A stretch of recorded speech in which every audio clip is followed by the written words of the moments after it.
Odobli o'g'limdan aylanay kitobidan. Assalomu alaykum. Bu oilaning eng nufuzli insoni Roziya momo bo'ladilar. Roziya momo unchalik ham qari emasdilar, lekin juda oqila momo, dono edilar. Ko'chaga qaragan olma daraxtimizni mevasini terayotib, uzoqdan nabiralari Muhammad bilan qayerdandir kelayotganlarini payqadim. Har doimgidek nabiralarga nasihat qilib kelardilar. Muhammad aminim, hozir yo'lda kimdir chiqib qolsa, salom bergin, xo'pmi bolam? Muhammad hali 5 yosh. Dunyoni o'rganayotgan, o'ziga xos savollar bilan boshini qotiradigan yoshda edi. Qiziqib so'radi. Salom berishga beraveraman-da, lekin hech tushunmayman. Nega o'zi odamlar bir-birini ko'rsa, tanimasa ham salom berishadi? Roziya momo jilmayib, shu qiziquvchanliging menga juda yoqadi-da. Salomlashish bu hurmat, insoniylik va odob belgisi.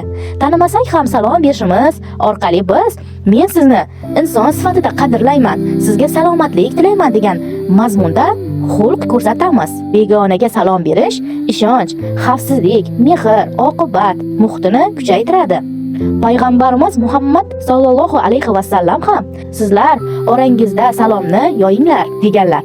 Biz ularga ergashamiz. Muhammad qiziqib yana so'radi. "Buvijon, assalomu alaykum degan so'zning ma'nosi nima o'zi?" Roziya momo erinmay javob berdi.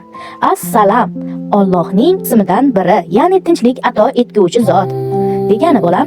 Assalomu alaykum degani sizlarga Allohning tinchligi, rahmati, omonligi va salomatligi bo'lsin degani bo'lam.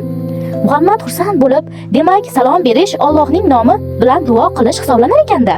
Ha, albatta bo'lam. Buvijon, salom bersam menga qancha savob yoziladi? Payg'ambarimiz sollallohu alayhi va sallam aytganlar.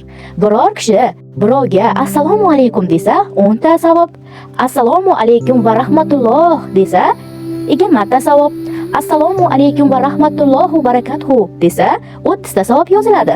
Va alaykum assalom va rahmatulloh va barakatuhu degani nima degani buvijon? Va rahmatullohu va barakatuh Allohning rahmati ham bo'lsin, barakatuh va uning barakasi ham bo'lsin degani bo'lan. Osongina 30 ta savob olib olsam bo'lar ekanda endi. Endi men nimaga salom berishim kerakligini tushunib oldim. Xursand bo'lib salom beraman endi buvijon. Va alaykum assalomni ma'nosichi? Va alaykum assalom sizlarga ham tinchlik bo'lsin degani. Alik olgan odam ham va alaykum assalom va rahmatullohu barakatuh desa, unga ham shuncha savob bo'ladimi? Ha, albatta bolajonim. Bu suhbatni men ham eshitganim bois birinchi bo'lib 30 ta savobni olib olay deb ularga o'zim birinchi salom berdim. Assalomu alaykum rahmatullohi barakatuh. Roziya momo, va alaykum assalom va rahmatullohi barakatuh qo'shni olma deryapsizmi? Men Roziya momo bilan quyuq so'rashdim. Bilmagan narsalarimni so'radim.